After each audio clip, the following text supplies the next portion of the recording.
তুমি বৌদিকে শাড়ি কিনে দিয়েছো, আমাকেও কিনে দাও। তুই কি শাড়ি পরিস? তুই তো জিন্স টপ এগুলোই পরিস। শাড়ি পরি না তো কি হয়েছে, এখন থেকে পরবো। বৌদি বিয়েতে তো অনেক শাড়ি পেয়েছে, সেইগুলো পরুক না। এই তোর মনে এত হিংসা কেন রে? যখনই দেখলি তোর বৌদিকে শাড়ি কিনে দিয়েছে তখনই তো শাড়ি পরতে ইচ্ছা হলো। তোকে আমি শাড়ি কিনে দিতে পারবো না, আমার কাছে কোনো টাকা নেই। বৌদিকে শাড়ি কিনে দেওয়ার সময় তোমার কাছে টাকা থাকে আর আমার বেলায় থাকে না।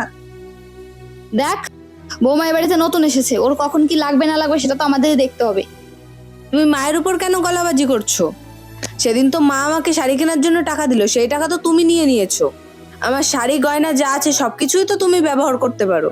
আর তুমি এমন কেন করছো? আমি তো তোমাকে নিজের বোনের মতোই দেখি। আমার কি সবকিছুর অভাব পড়েছে নাকি যে তোমার জিনিস ইউজ করতে হবে? সেটা না হয় ঠিক আছে, তুমি মায়ের সঙ্গে এরকম ব্যবহার করছো কেন? এটা আমার মা, আমার মায়ের সঙ্গে কিভাবে কথা বলতে হবে সেটা তোমার কাছ থেকে শিখবো না। আর তুমি দুদিন এসে বড় বড় কথা বলো না। দেখো কাজল, তোমার দাদা আমাকে অগ্নিসাক্ষী করে বিয়ে করেছে।